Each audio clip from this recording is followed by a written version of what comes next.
بسم الله الرحمن الرحيم. السلام عليكم ورحمة الله وبركاته. أهلا بحضراتكم ولقاء رمضاني يومي من رحاب الكعبة المشرفة من برنامج الملتقى في جوار الحرام. هذا البث المشترك بين القناة المصرية والقناة السعودية الأولى تعاون وبروتوكول إعلامي نتمنى أن يستمر لفائدة المجتمعات العربية الإسلامية. لقاؤنا اليوم يتحدث عن الإسلام في قضية صراع الحضارات. لعلكم تقولون أننا قد أشرنا من خلال تطبيقات في شهر رمضان إلى هذه النظرية بمعنى عابر، ولكن اليوم نريد أن نعطي درس للأجيال الجديدة أنه هناك من يسوق إعلاميا وثقافيا وأيضا عن طريق مواقع التواصل الاجتماعي لفكرة أن الصراع حتمي وقائم، ولا يعطي مدلولات وتفاصيل عن الفرق بين صراع الحضارات وبين التدافع الذي هو سنة كونية تحدث عنها القرآن الكريم منذ أكثر من 14 قرنا. الحقيقة القضية تحتاج إلى بعض التأني وبعض الطرح مع ضيفنا الذي سيبين إن شاء الله الكثير من الرتمات في معادلة صراع الحضارات. أرحب بحضراتكم مرة أخرى وأرحب بزميلي العزيز فهد الفهيد. فهد، مرحبا بكم. حللت زميلي بعد أن غادرنا الأستاذ عبد الله الشهري إلى أعمال مرتبط بها، نتمنى له التوفيق إن شاء الله ولكم إن شاء الله. تفضل. شكرا لك أستاذ علاء، شكرا أيضا لمشاهدينا الكرام في شتى بقاع الأرض، شكرا لمتابعينا على القناة السعودية الأولى وعلى الهواء مباشرة وأيضا على الفضائية المصرية. هذا التعاون الجميل الذي يناقش الكثير من القضايا المهمة كما عودناكم في كل يوم، ومن خلال هذا البرنامج المباشر الملتقى نلتقي وإياكم من خلال مواضيع تهمكم أنتم وتركز على كثير من القضايا التي تناقش المجتمعات الإسلامية على وجه الخصوص. كما بدأ الأستاذ علاء قبل قليل، فعلا حديثنا اليوم سيتحدث عن صراع الحضارات، والذي أصبح حديث ويشغل كثير حقيقة من المجتمعات المدنية لدينا، فأصبحوا يتحدثون في كل الوسائل الإعلامية وأصبحوا يتداولونها ويشعرون بأن مثل هذه الصراعات التي تكون بين الحضارات أصبحت أزمة تمثلها المجتمعات ولا يجدون لها حلولا واضحة ولا يعرفون أيضا لها مبررات. حديثنا اليوم حول صراع الحضارات، وضيفنا هو الدكتور عبد الله الخضيري أستاذ الدراسات العليا المشارك بجامعة أم القرى. سنتحدث عن رؤية الإسلام في صراع الحضارات. حياك الدكتور في البداية. مرحبا يا دكتور. تشرفت فيكم. الله يحفظك. الله يعطيك. دكتور، طبعا عندما نتحدث عن الحضارة، دعنا فقط من يستمع إلينا ويشاهدنا الآن نخبر بمعنى الحضارة. ما هي المعايير؟ ما هي محددات الحضارة؟ وكيف تكون لها أثر على المجتمعات بشكل عام؟ بسم الله الرحمن الرحيم. إن الحمد لله نحمده ونستعينه ونستهديه ونستغفره ونتوب إليه، ونعوذ بالله من شرور أنفسنا وسيئات أعمالنا. من يهده الله فلا مضل له ومن يضلل فلا هادي له، وأشهد أن لا إله إلا الله وحده لا شريك له، وأشهد أن محمدا عبده ورسوله. يا أيها الناس اتقوا ربكم الذي خلقكم من نفس واحدة وخلق منها زوجها وبث منهما رجالا كثيرا ونساء، واتقوا الله الذي تساءلون به والأرحام إن الله كان عليكم رقيبا. يا أيها الذين آمنوا اتقوا الله وقولوا قولا سديدا يصلح لكم أعمالكم ويغفر لكم ذنوبكم، ومن يطع الله ورسوله فقد فاز فوزا عظيما. يا أيها الذين آمنوا اتقوا الله ولتنظر نفس ما قدمت لغد واتقوا الله إن الله خبير بما تعملون. أما بعد، فإن أصدق الحديث كلام الله، وخير الهدي هدي محمد صلى الله عليه وآله وصحبه وسلم، وشر الأمور محدثاتها وكل محدثة بدعة وكل بدعة ضلالة. ثم أما بعد، أشكر لكم أخوي الكريمين هذه الإطلالة الرائعة الأستاذ فهد والأستاذ علاء، وهذا الكلام الجميل عن مفهوم الحضارة وعن عما نحتاجه من الحضارة وعما يفهمه كثير من الناس عن الحضارة العربية أو الحضارة الإسلامية أو الحضارة الغربية. ما الذي تطور وما الذي تغير وما هو أصل هذه الكلمة الحضارية في الأصل.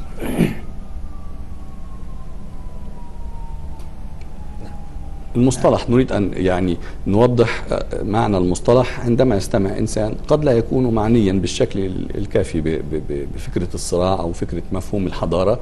الحضارة هي العالم المتقدم الذي نعيشه ونحيا فيه من أفكار وأطروحات وتكنولوجيات.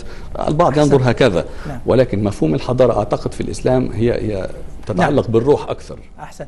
إذا تحدثنا عن الحضارة طبعا لابد أن نشير في علم الحضارة أولا، وأول من أسس هذا العلم لدى المسلمين ونقله الغرب كذلك عنه وهو العلامة عبد الرحمن بن خلدون.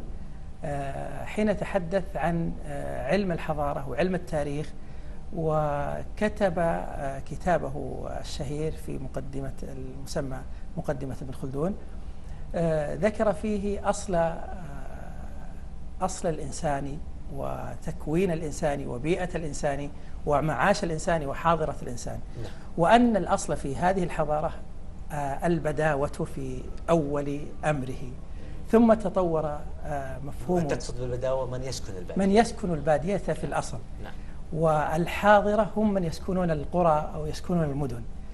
نعم. ثم نشأ بعد ذلك أفكار متعددة أن المتطور هو من يعيش الحضارة، وأن من يسكن البادية له حاله قد يغلب عليه الجهل أكثر مما يغلب عليه الحاضر. ولذلك نجد كثيرا من البادية كما يذكر أيضا ابن خلدون أن من تعلم من أهل البادية إنما يسكن القرى ويسكن المدن بعد ذلك فيكون من أهل الحاضرة. فكأن التطور مرتبط بالحاضرة أكثر مما هو متطور بالبادية.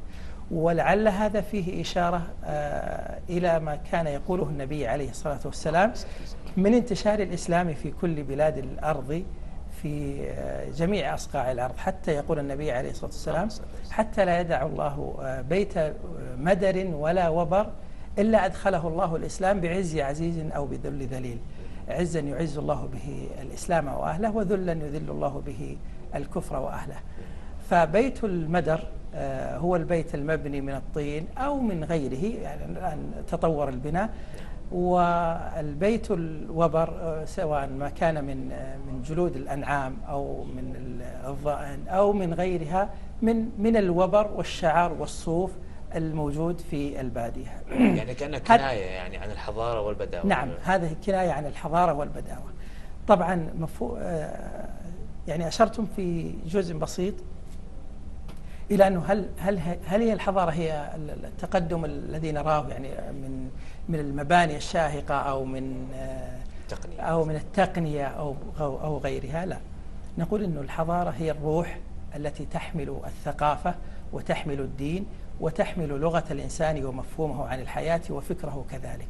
بينما هناك مصطلح آخر يعنى بما ذكرتم وهو المدنية. المدنية تعنى بالتقنيات، تعنى بالبنية التحتية للمدن، البنية التحتية للدول، الأشياء الحاجات الأساسية المرتبطة بالأجسام والأشكال دون المعاني.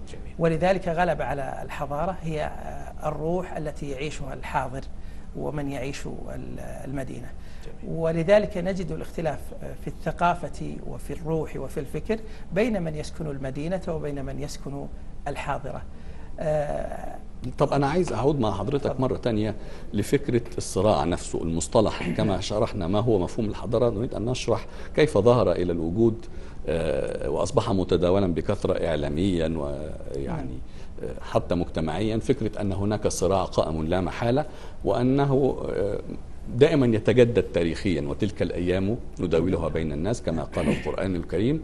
وبالتالي الصراعات القديمة منذ نشأة البشرية وصولا إلى الصراعات في العصور الظلامية في أوروبا، ثم الصراعات التي يعني حدثت أيضا داخل العالم الإسلامي في أوج مجده، والصراع على دول الخلافة، صراعات أموية عباسية وما إلى ذلك. بل الصراع بدأ مع يعني بعد وفاة الرسول صلى الله عليه وسلم، وكان صراعا صنفه المؤرخون أنه صراع سياسي أكثر ما هو صراع ديني، وصولا إلى القرن التاسع عشر، القرن العشرين، الحرب العالمية الأولى والثانية، قبل ذلك الحروب الصليبية وغزوها للشرق تحت رايات عقائدية وإثنية ودينية.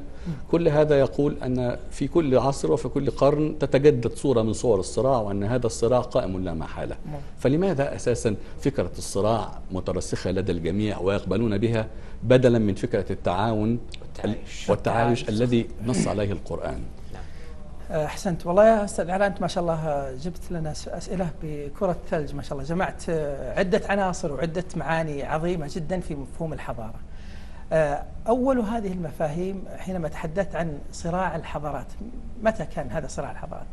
طبعا صراع الحضارات إنما هو مصطلح حادث، الذي أشار إليه أو تبناه هو صامويل هانتنغتون، وكلامه في هذا المجال عندما انهار الاتحاد السوفيتي انتهاء الحرب الباردة وأمور كثيرة. أراد أن يظهر القوة الغربية ودولة القطب الواحد والفكر الواحد والحضارة الواحدة وهي الحضارة الغربية في مقابل الحضارة العربية والحضارة الإسلامية والحضارة اليابانية والحضارة الصينية وغيرها من الحضارات. كان كلامه في هذا النحو إنما هو إعلامي وسياسي أكثر مما هو اجتماعي وديني، بينما نجد في أصل هذا سنة التدافع التي ذكرها القرآن الكريم في قول الله عز وجل ولولا دفع الله الناس بعضهم ببعض لفسدت الأرض ولكن الله ذو فضل على العالمين. فسنة التدافع موجودة بين البشر منذ خلق الله الخليقة، وهناك صراع بين الطبقات، صراع بين الأفكار، صراع بين الأشخاص، صراع بين الأشياء، كل هذه تحدث بين الناس جميعهم. طب حضرتك أشرت هنا لجزئية ممكن تحتاج لبعض التوضيح. البعض قد لا يكون متخصصا لغويا ولا يعني ليس بدارس لآيات القرآن بشكل كافي، فيقول طب ما هو ربنا سبحانه وتعالى تحدث عن 2 سيناريو في القرآن. السيناريو الأول يا أيها الناس إنا خلقناكم من ذكر وأنثى وجعلناكم شعوبا وقبائل لتعارفوا إن أكرمكم عند الله أتقاكم. هنا المتأمل يستخرج درسا أن الإرادة الإلهية شاءت هذا التنوع والتعدد لنتعارف ولنتعاون على البر والتقوى وليس على الإثم والعدوان، وبالتالي معيار التفاضل هنا هو التقوى. بينما في الآية الأخرى ولولا دفع الله الناس بعضهم ببعض لفسدت الأرض. إذا هناك نوع من التدافع أراده الله منعا للفساد. كيف يستقيم الفكرة الأولى مع الفكرة الثانية؟ ما هو التدافع المقصود؟ نعم أحسن. أولا هناك في موضوع أو مفهوم الصراع في صراع الحضارات هناك صراع مبني على قوة، ليس مبنيا على روح ولا على دين. فقط أريد أن أرجع لنؤصل مفهوم الحضارة المرتكزة على الإنسان والمرتكزة على الدين والمرتكزة كذلك على الأرض وعلى الكون والوجود والزمن الذي يعيشه الإنسان.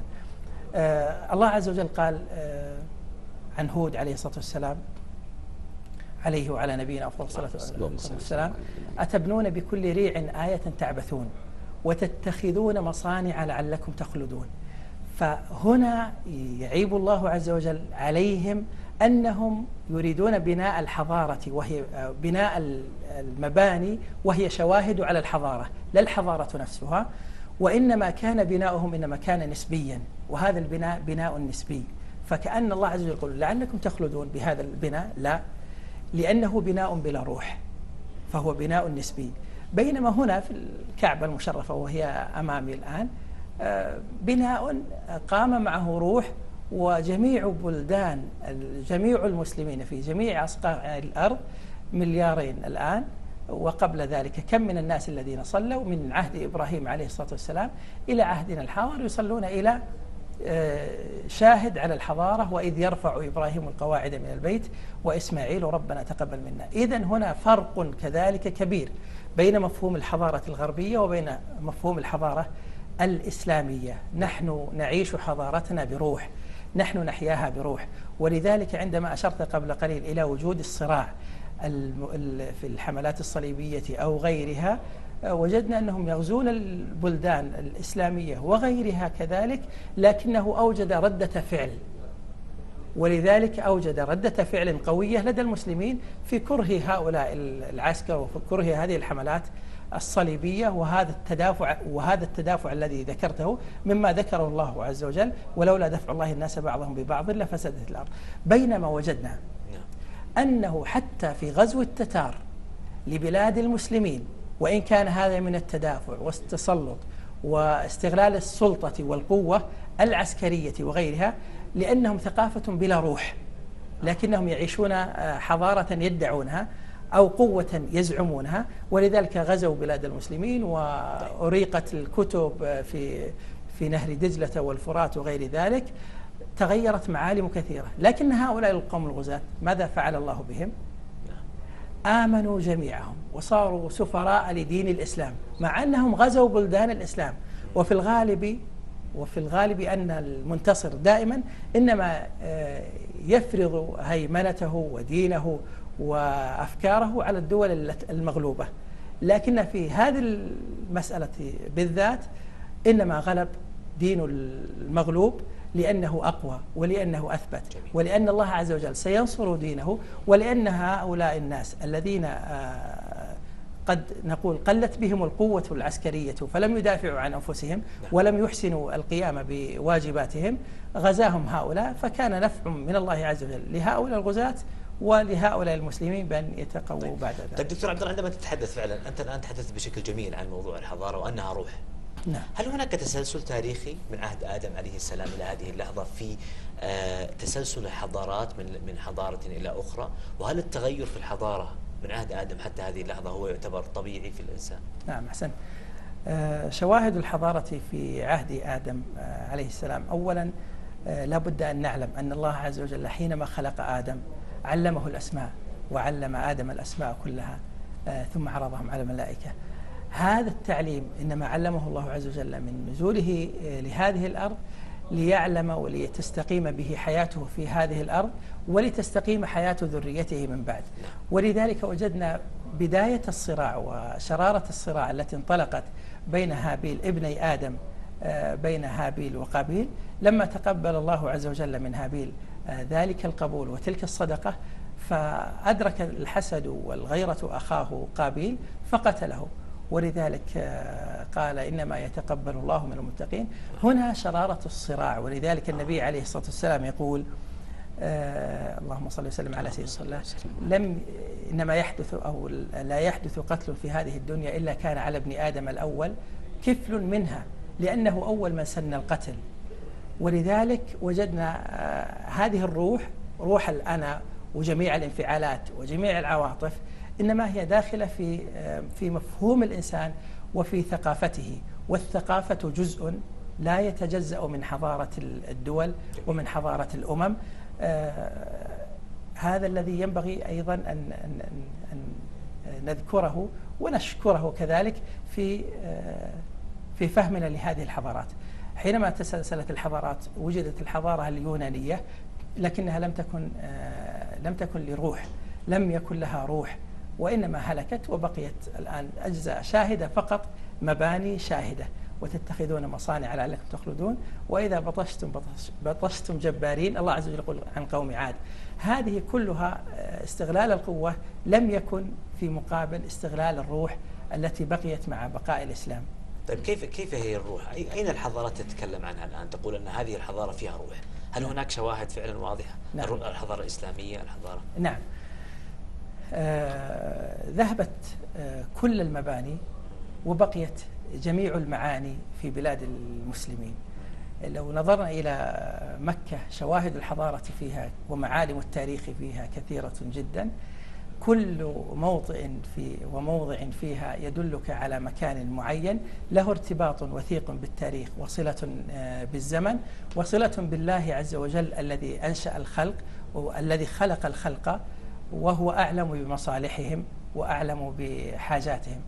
فهذه الحضارة حضارة حينما قال النبي عليه الصلاة والسلام شوف القيم العدلية، حينما يفرح النبي عليه الصلاة والسلام قبل بعثته بها، يقول لو دعيت إلى مثله، حينما حضر حلف الفضول عليه الصلاة والسلام، وقال أيضا شهدت حلف المطيبين مع عمومتي، وكان صغيرا عليه الصلاة والسلام، ولو دعيت إلى مثله في الإسلام لأجبت، لأن النبي عليه الصلاة والسلام أراد أن يظهر أن العدل قيمة مطلقة وليست نسبية.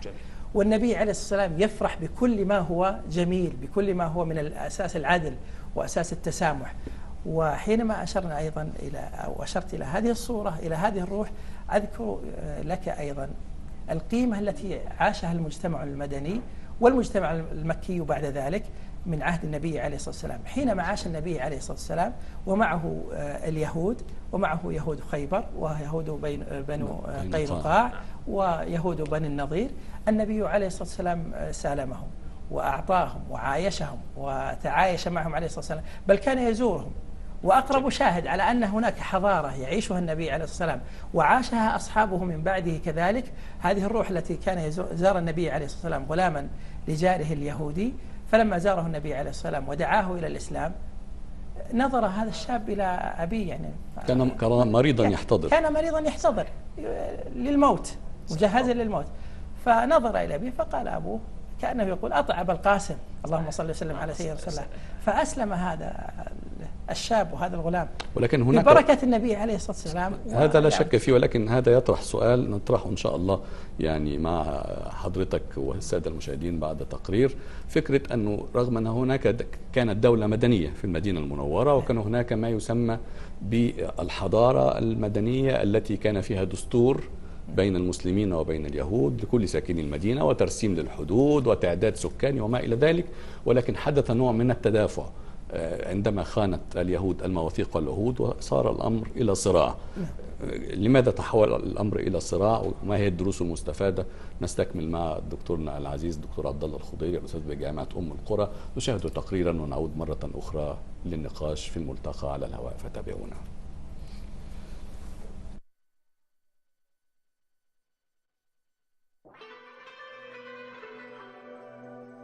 تقوم العلاقات الإنسانية في الرؤية الإسلامية على أساس التعارف والتعاون على البر والتقوى من منطلق الإلهية ووحدة الجنس البشري ووحدة الأصل المنبثق عن المشيئة. والتعارف في المصطلح القرآني يتعدى المعنى اللغوي المباشر إلى معان أعمق مفهوما وأوسع دلالة. فرؤية الإسلام لمفهوم صراع الحضارات أنه كلما اتسعت مساحة المعرفة المتبادلة بين الشعوب والأمم على مختلف المستويات ضاقت مساحة الخلاف وانزوى الاختلاف وتراجع وفقد القدرة على تأثير السلبي الذي يلحق أفدح الأضرار بالمجتمعات الإنسانية. هذا المفهوم العميق والشامل الذي يجمع أطراف الخير ومكارم البر وجوهر الإحسان وفضائل الأعمال هو الذي يؤكد أهمية التعاون الإنساني على البر والتقوى. والتدافع الحضاري في المفهوم الإسلامي هو سنة الله في الكون، لا الصراع الحضاري أو الصدام الحضاري، ولا يعني ذلك أن الحياة تسير وفق خط بياني صاعد ومطرد تتحقق فيه المصالح والمنافع للناس كافة في جميع الأحوال وتترقى ذواتهم، وأن الخير والشر لا يتصادمان، إنما القصد من ذلك أن التدافع يبطل الصراع، وأن الخير يغلب على الشر، وأن الحضارات تتواصل وتتلاقح وتتدافع ولا تتصارع. وفي المفهوم الإسلامي فإن الصراع حالة عارضة، وهو شذوذ عن القاعدة وليس طبيعة من طبائع الحضارات، لأنه يتنافى والفطرة الإنسانية، وهو نقيض التفاعل الحضاري الذي قامت الحضارة الإسلامية على أساسه، وهو إلى ذلك كله البديل الموضوعي للفوضى التي تسود الأوساط الفكرية والسياسية في العالم اليوم من جراء شيوع مفاهيم مغلوطة ورؤى مشوشة وتحليلات مغرضة تدفع بحركة الفكر العالمي وبالسياسة الدولية على وجه العموم نحو مناطق مجهولة محفوفة بالمخاطر تهدد الإنسانية في حاضرها وفي مستقبلها. وصراع الحضارات في الرؤية الإسلامية حالة عارضة في مسيرة التاريخ، وقوى الخير وتياراته تغالب قوى الشر وتنتصر عليها في نهاية المطاف، والصراع دعوة إلى الشر ومصدرا له، بينما الحوار بين الحضارات دعوة إلى الخير ومصدر للسلم والتعايش مع الجميع. من هنا فقد سعت مجموعة الدول الإسلامية وعبر إطارها التنظيمي منظمة التعاون الإسلامي إلى نبذ قضية ما يسمى بصراع الحضارات انطلاقا من مبادئ دينها الحنيف الذي يدعو للتسامح والمحبة ونبذ العنف والتعصب، وذلك في أكثر من مناسبة داعية إلى إيجاد نوع من الحوار والتواصل بين الحضارات المختلفة. ويتبدى لنا الصراع في المفهوم الإسلامي نقيضا للحوار وليس بديلا عنه، والنقيض يتجاوز لأنه خروج عن الأصل في حياة المجتمعات الإنسانية، حتى وإن بدا الصراع فارضا وجوده فإن مصيره إلى زوال مهما طال به العهد، في حين أن الحوار أصل الإنسانية ثابت لأنه يتفق والطبائع.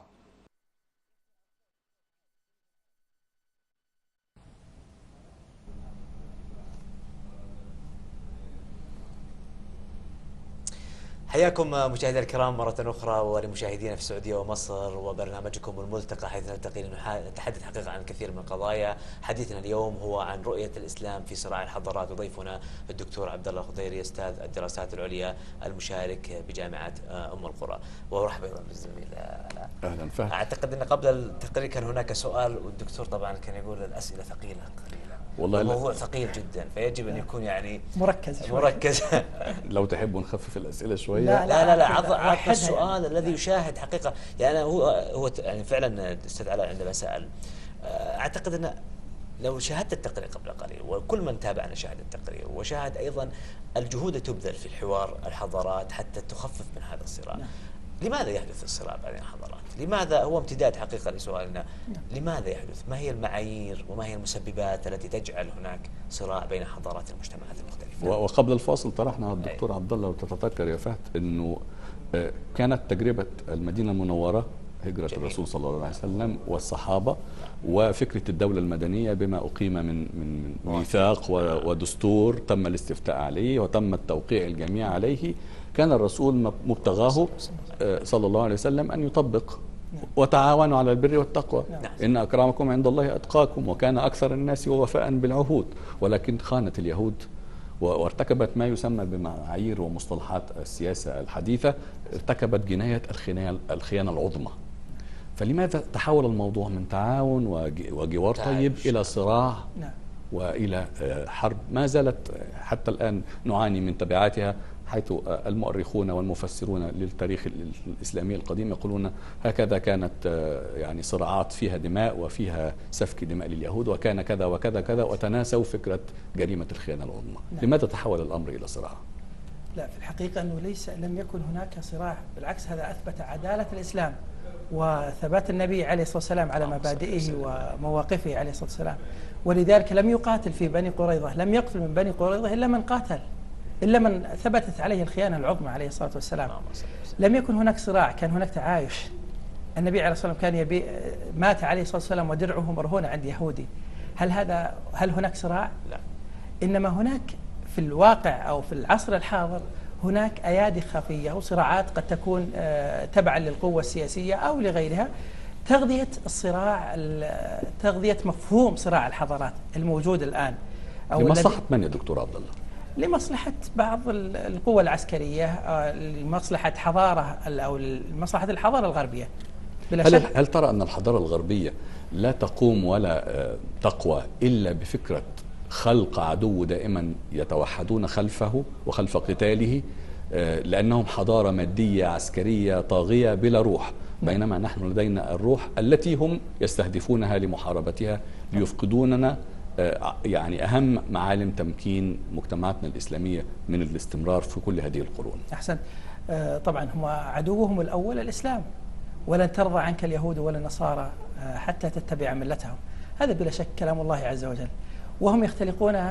طبعا خليني فقط نؤكد على فكرة صراع الحضارات، أنها الفكرة التي خرجت عام 1993 لإظهار عظمة الحضارة الغربية وبقاء الحضارة الغربية، وفي مقابل تفتيت مثلا دول العالم الإسلامي وإنشاء الصراعات سواء الطبقية أو المذهبية أو العرقية كذلك أو الطائفية. كل هذا موجود في بلدان العالم الإسلامي، لأنه كان مجتمع واحد ومسلم ويصلون صلاة واحدة. فبدأ الغرب لإذكاء حياة أو حالة الصراع التي وجدت في عالمنا العربي وعالمنا الإسلامي، تغذية هذه الصراعات، بيع سوق السلاح، نشر الثقافة الغربية، الرأسمالية الحارقة التي يعيشها الغرب، تصريف هذه الأموال.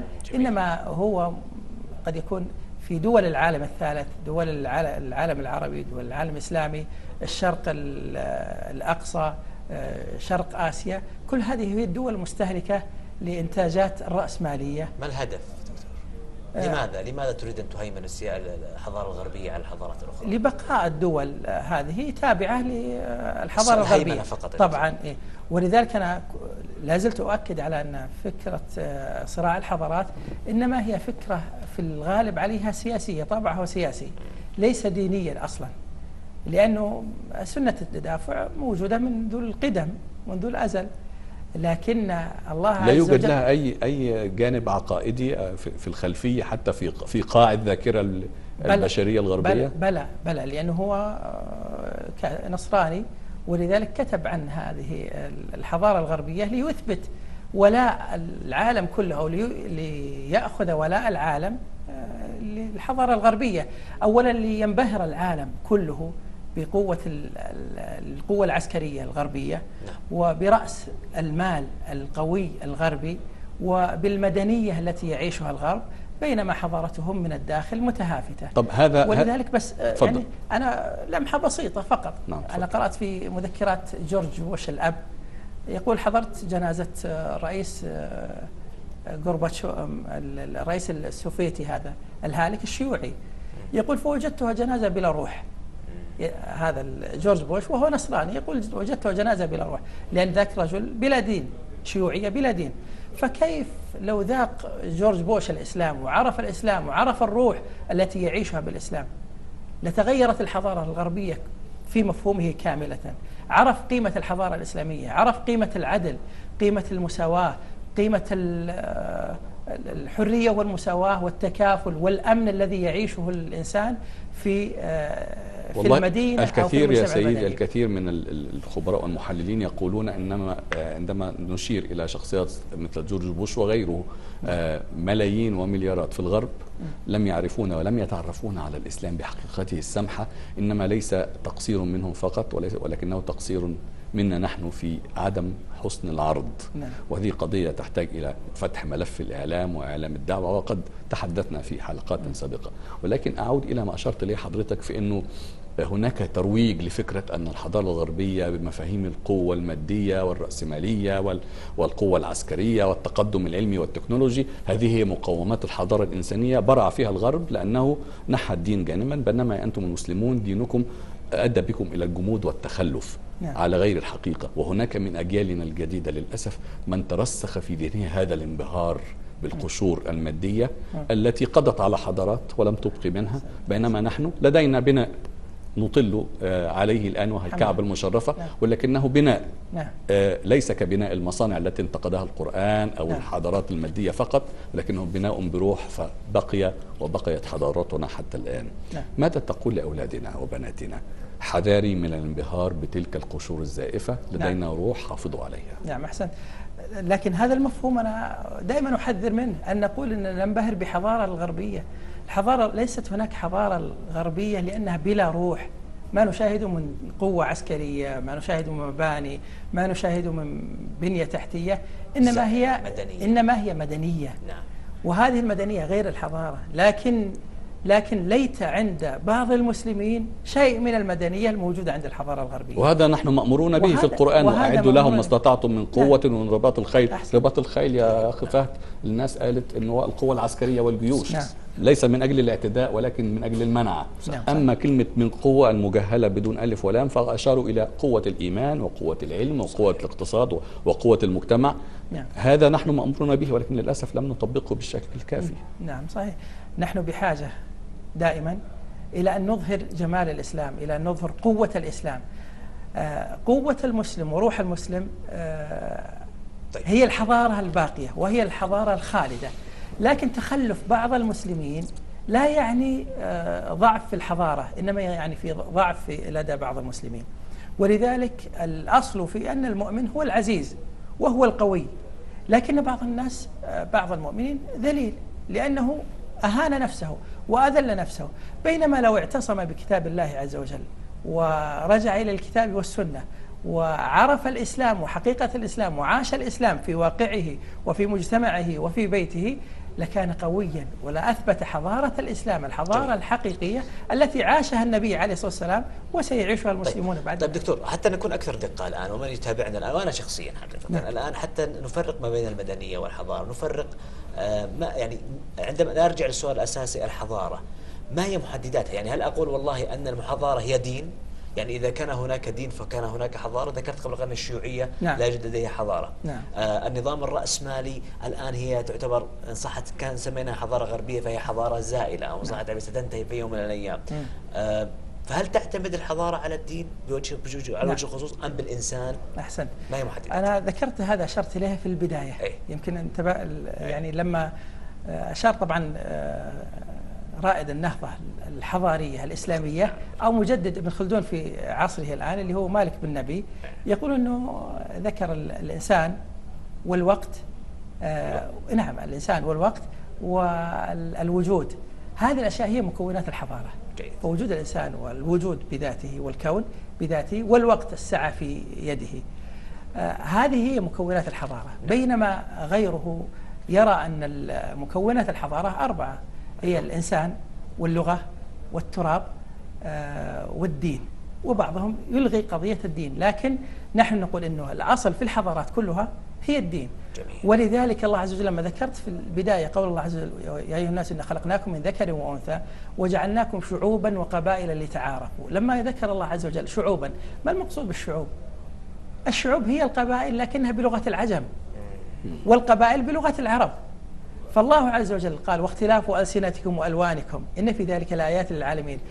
هؤلاء المسلمون كلهم يحملون قيما واحدة وحضارة واحدة وعقيدة واحدة، يصلون في وقت واحد. الآن في الحرم جميع اللغات وجميع الأشكال وجميع الأصناف وجميع الطبقات كلها موجودة، يصلون أمام أو خلف إمام واحد يقرأ ويلبسون زيا واحدا. في الحج يلبسون زيا واحد، لكن هنا في العمرة كل باختلافهم يصلون خلف إمام واحد. وصلاتهم واحدة وقرآنهم واحد ولغة القرآن واحدة. هنا يبرز سؤال الدكتور عبد الله. تفضل. من يأتي هنا إلى البيت الحرام حاجا أو معتمرا يخلع ألبسته وملابسه القديمة أو التي جاء بها من بلاده وثقافته، ويرتدي زيا موحدا يطوف به ويسعى به في المناسك الحج أو العمرة. فهل ترى أن الجميع قد خلعوا أيضا مع هذا الزي الموحد ثقافاتهم ومرجعياتهم بل وخلافاتهم القبلية والعرقية والسياسية وتجردوا منها أمام البيت الحرام؟ نعم، هذا صحيح، لأنهم يتركون هذه الثقافة الغربية لأنه يأتي إلى الثقافة إلى الدين الإسلامي، إلى روحه التي يعيش بها جميع حياته. ما نفع هذه المباني وهذه المدنية في روحه؟ إذا عاش الإنسان بلا روح فلا حضارة له. ولذلك حتى مشركي قريش وكفار قريش كان الواحد منهم إذا أراد أن يطوف بالبيت لا يطوف بأي لباس بل يطوفون عراه، فأمرهم الله عز وجل بالستر، لأنهم يقولون يتخففون من الذنوب، وهذا البيت المعظم لا يأتيه من يحمل الذنوب وغير ذلك. فهم يتجردون من الثقافات الأخرى، الثقافات الغربية، الثقافات التي لا تحمل روح الإسلام، لا تحمل الذي خلق الوجود سبحانه وتعالى أعلم بمصالح الموجودين، أعلم بمصالح خلقه وبأرواح خلقه. ولذلك الله عز وجل يقول: أو من كان ميتا فأحييناه وجعلنا له نورا يمشي به في الناس كمن مثله في الظلمات ليس بخارج منها. هل النور الذي يمشي به في الناس هو النور الموجود؟ بل هو نور يحمله في قلبه، بل هو نور يشع به في العالم كله، أن هذه هي رسالة الإسلام وأن هذه دعوة الإسلام. فآمنوا بالله ورسوله والنور الذي أنزلنا، وهذا هو القرآن الكريم الذي أنزله الله عز وجل رحمة للعالمين. ولذلك هنا في غار حراء من هنا شق الهدى أكمامه وتهادى موكبا في موكبي، وأتى الدنيا فرفت طربا وانتشت من عبقه المنسكب. هنا زمزم فينا ولكن أين من يقنع الدنيا بجدوى زمزم. هذه رسالتنا للعالم ينبغي أن لا نتأخر عنها يوم من الأيام لنبث روح الإسلام وروح الدين وأخلاق الإسلام وتسامح الإسلام وسماحة الإسلام وعدل الإسلام. ولذلك لما قال ربعي بن عامر لهرقل قال: جئنا لنخرج العباد من عبادة العباد إلى عبادة رب العباد. هذه الروح التي نعيشها وهذه الروح التي ينبغي أن يعيشها المسلمون، وأن ينقلوا هذه الروح إلى الغرب حتى يعيش الغرب حضارة إسلامية خالدة. دكتور، هذا السؤال اللي كنت بسألك إياه بدأ يعني من حديثك. يعني نحن نفتخر حقيقة بحضارتنا الإسلامية منذ أكثر من 1400 عام. في هذه اللحظة يؤمن بنا أو يؤمن بالحضارة بالإسلام أكثر من 2 مليار أو مليار و600 مليون مسلم. كيف ترى استثمار هذه الحضارات مع بعضها البعض، سواء كانت إذا رجعنا المدنية أو غيرها؟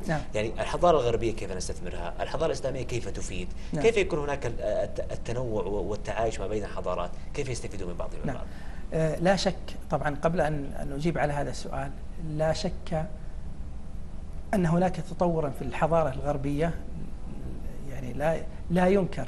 سواء في الحضارة الغربية ليست الروح إنما شواهد الحضارة.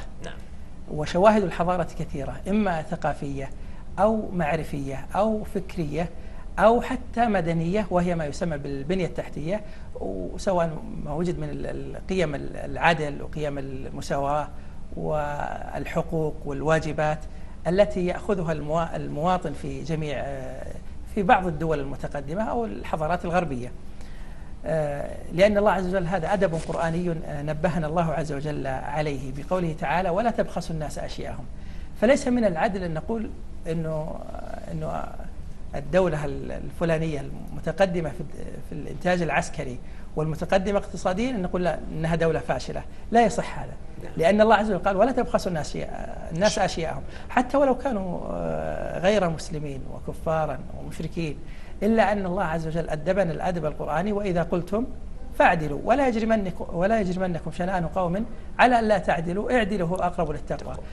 وهذا يبعث فينا روح المنافسة وروح العطاء وروح القوة، والحاجة إلى أن نجدد ونصحح روحنا الإسلامية، وأن نصحح كذلك مفهومنا للحياة ومفهومنا للتعايش. ولذلك عمر بن الخطاب رضي الله تعالى عنه وأرضاه الخليفة العادل حينما قال: نحن قوم أعزنا الله بالإسلام، فمهما ابتغينا العزة بغيره أذلنا الله.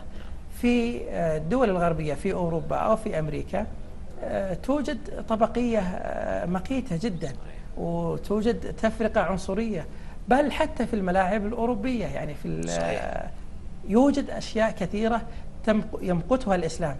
ونحن بلال رضي الله تعالى عنه وأرضاه وهو أسود اللون، إلا أن النبي عليه الصلاة والسلام يسمع خشخشة عليه في الجنة رضي الله تعالى عنه وأرضاه.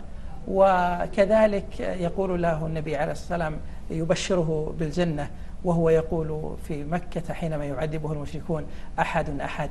هذا هو المفهوم الذي أو هذه الروح الإسلامية التي نعيشها، وينبغي أن نراجع أنفسنا فيها كذلك. هناك وقفة مع شخصية بلال.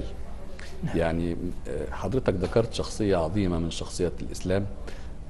أول درس تعلمناه أن الرسول صلى الله عليه وسلم كان حوله تشكيلة مثلى اختارها الله سبحانه وتعالى لصحبته وصحابته: بلال حبشي، صهيب رومي، سلمان فارسي، أبو بكر وعمر عرب من قريش، أوس وخزرج، نساء ورجال وأطفال وشباب وشيوخ. تنوع غير طبيعي، والكل انصهر في بوتقة الإسلام وخرج تماما من خلافاته الشخصية ومن مرجعياته، وارتضى الإسلام مرجعية. ولكن إشارة صغيرة: عندما اختار الرسول صلى الله عليه وسلم بلالا لكي يؤذن ويقيم ويرفع أذان الصلاة، وكان هناك من يطالب: دعها لي يا رسول الله، أريد أن أؤذن أنا. فقال له: دعها لبلال فإنه أندى منك صوتا. وكأني ألمح في كلام رسول الله صلى الله عليه وسلم فكرة التخصص واحترام التخصص واحترام أن الكفاءة لكل مهمة، وهذا ما ينقصنا الآن في عالمنا.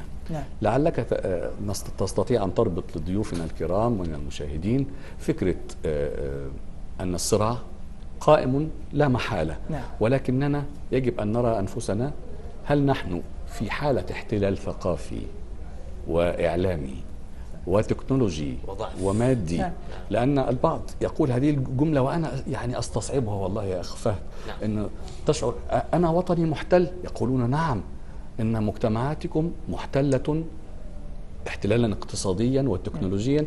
أنت يعني تستخدم هذه الساعة وما اخترعتها، تستخدم الجوال أو التليفون المحمول وما اخترعته، تستخدم الكمبيوتر وأنت لم تبتكره ولم تبرمجه ولم تستخدم التطبيقات، إنما هي إبداعات الآخرين ونحن مستهلكين. وهذا يطرح سؤال: كيف تعود أمة الإسلام أمة مبدعة تسهم في الحضارة الإنسانية إسهاما حقيقيا، لا فقط متلقين لإبداعات الآخرين. أحسن. طبعا في بداية سؤالك أشرت إلى بلال رضي الله تعالى عنه وأرضاه، وأشرنا إلى عمر بن الخطاب رضي الله تعالى عنه وأرضاه، وأشرنا إلى قضية التعايش الذي كان يعيشه المجتمع المدني مع اليهود والنصارى. ولذلك فقط أنا أريد أن أربط قضية كبيرة ومهمة، أن النبي عليه الصلاة والسلام إنما قاتل من قاتله عليه الصلاة والسلام، ومن قام بالخيانة العظمى من يهود بني قريظة أو بني النضير أو غيرهم. وقال النبي عليه الصلاة والسلام: لئن بقيت لا أخرجن اليهود والمشركين من جزيرة العرب. ثم أجلاهم عمر بن الخطاب رضي الله تعالى عنه وأرضاه من المدينة وذهبوا إلى غيرها من البلدان في الشام أو في غيرها. ثم إن الله عز وجل شاء إلى أن يكرم عمر بن الخطاب رضي الله تعالى عنه أن يفتح بيت المقدس، فيرفض سدنة بيت المقدس أن يأخذ المفاتيح إلا من جاء وصفه في التوراة والإنجيل، وهو عمر بن الخطاب، وهو جالس راكب على بغلة، فيسلمونه المفاتيح كما وصف في التوراة والإنجيل. ثم عمر بن الخطاب هذا الذي أجلاهم، لو كان غير ذلك لو لم يرضوا ما فعله عمر رضي الله عنه لما سلموه هذه المفاتيح، مفاتيح بيت المقدس. وهذه من كرامات عمر بن الخطاب رضي الله تعالى عنه وعمر أيضا طبق كلام الرسول وروح الإسلام صلى الله عليه وسلم عندما أقر عهد عمر، البيعة العمرية، العهد العمرية لأهل إلياء، لأهل القدس يعني، طبق فيها أيضا فكرة روح الإسلام ومدنية الإسلام. أحسن. ولذلك ثم دعا عمر رضي الله تعالى عنه وأرضاه بلال ليؤذن بالناس في بيت المقدس، فأذن بهم في بيت المقدس، مع أنه فيه وفيه، إلا أنه ذكره بأن هذا الموضع هو موضع ينبغي أن يذكر فيه قيمة الإسلام وروح الإسلام، وأن الإسلام يلغي جميع العنصريات وجميع الطوائف وجميع الأقليات وغيرها. هو في دار اليهود هنا، أو دخل هنا في بيت المقدس، وهي دار الإسلام في الأصل. ثم إن الله عز وجل أراد من عمر بن الخطاب رضي الله تعالى عنه أن يجعل بلالا يؤذن بهذا الموضوع. طيب دكتور، طبعا احنا سنعطيك شيئا من الشواهد بعد قليل. تفضل. وسنكون ما بين زوار بيت الله الحرام. نشاهد باستطلاع للرأي من زميلنا أسامة العبيدي، سيعطينا شيئا مما يتداول حقيقة في الحرم المكي. سنرى هذه الحضارات المختلفة، وهذه الحضارات المختلفة بشتى أنواعها بلغاتها ومجتمعاتها وثقافاتها. نشاهد هذا التقرير أو هذا الاستطلاع مشاهدينا الكرام، ونعود وإياكم إلى برنامجكم الملتقى.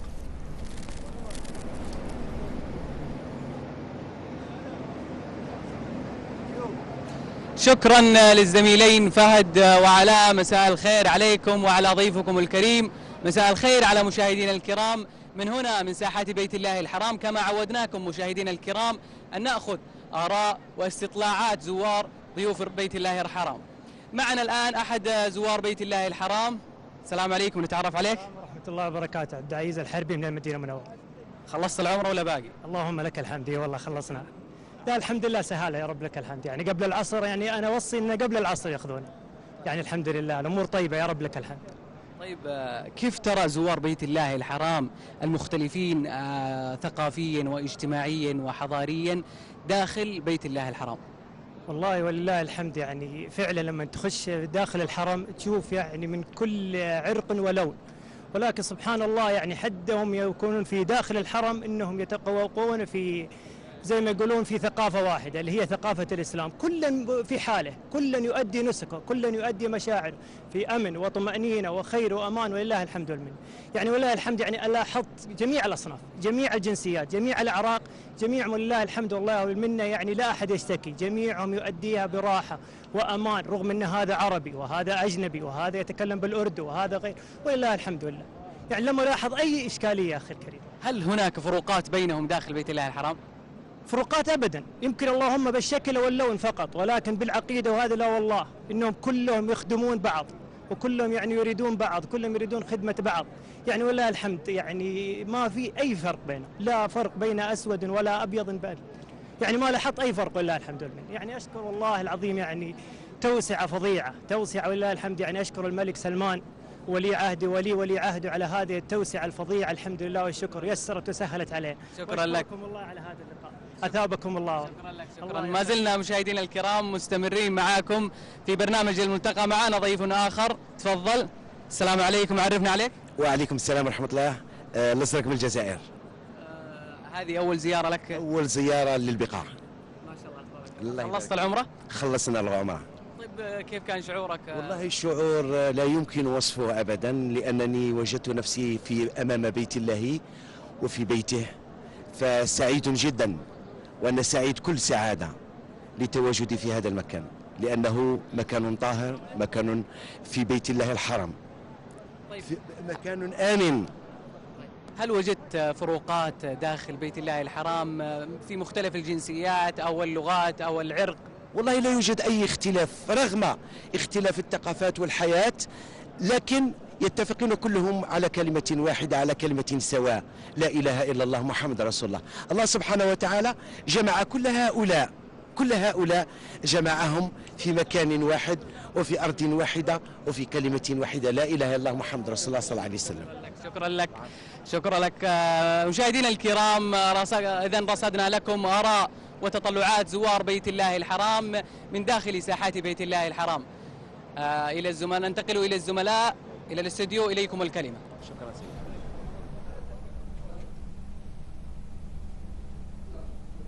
شكرا أسامة العبيدي زميلنا من ساحة الحرم وضيوفنا الكرام. ويتبقى من الوقت ثواني معدودة، نتوجه بالشكر إلى ضيفنا الدكتور عبد الله الخضيري الذي نرجو منه أن يقول برقية سريعة نختتم بها هذا الإطلال المبارك على ساحة الحرم وبيت الله الحرام. نعم، أحسن. قول الله عز وجل: جعل الله الكعبة البيت الحرام قياما للناس والشهر الحرام. فقيام هذه الكعبة هي قيام لأمور كثيرة سياسية واقتصادية وروحية، هي بقاء للإسلام وهي بقاء لحضارة الإسلام ولدين الإسلام. شكرا نعم. دكتور، شكرا جزيلا الحقيقة دكتور على حضورك معنا. كان معنا الدكتور عبد الله الخضيري، أستاذ الدراسات العليا المشارك بجامعة أم القرى، وتحدثنا عن رؤية الإسلام في حوار الحضارات. نلتقي بكم بإذن الله في حلقة الغد في 5 مساء على الهواء مباشرة. شكرا أنا. شكرا أخي فهد، وشكرا لفندق أنجم الذي وفر لنا هذه الإطلالة على بيت الله الحرام. نلتقيكم في الغد في 4 عصرا بتوقيت القاهرة، 5 بتوقيت مكة المكرمة. ولا تنسونا من دعواتكم على مائدة إفطاركم. اللهم آمين. شكرا لك يا دكتور، بيض الله وجهك.